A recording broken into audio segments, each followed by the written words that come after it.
Young people are justified in demanding that all prices and costs are cut in half.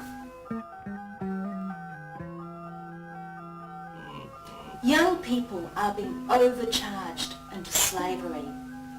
They are paying for the exploitation and inflation of previous generations.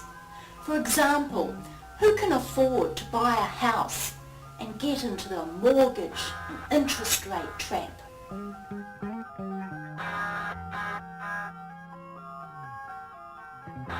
Because everything costs so much, you are condemned to a life of conformity and compliance.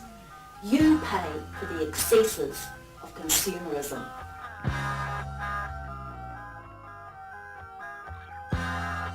Imagine everything 50% less than it costs at the moment.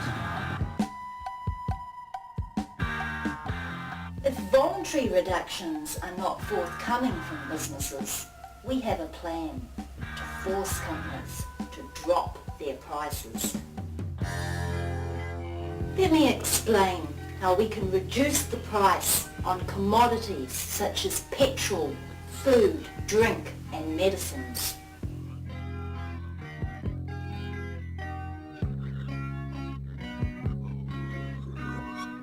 Petrol is overpriced, and the four big petrol companies, Shell, BP and Caltex, are in collusion to cheat you. To lower the price, we shall use the old divide and rule tactic and some commercial incentives. Let's select the local robber, BP, to be the first company we shall force to comply. Only when BP reduce their prices by 50% will the threat be lifted. Our next step will be to activate 3 different BP service stations.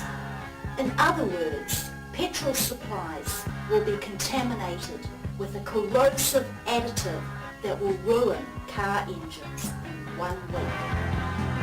The other petrol companies will soon follow and drop their prices to match BP. That's the way they work. So everyone benefits. We all have petrol at half the price. The only thing to suffer is the profits for petrol companies. It is unfortunate that we have to take these steps, but it is the only way young people will get a fair share.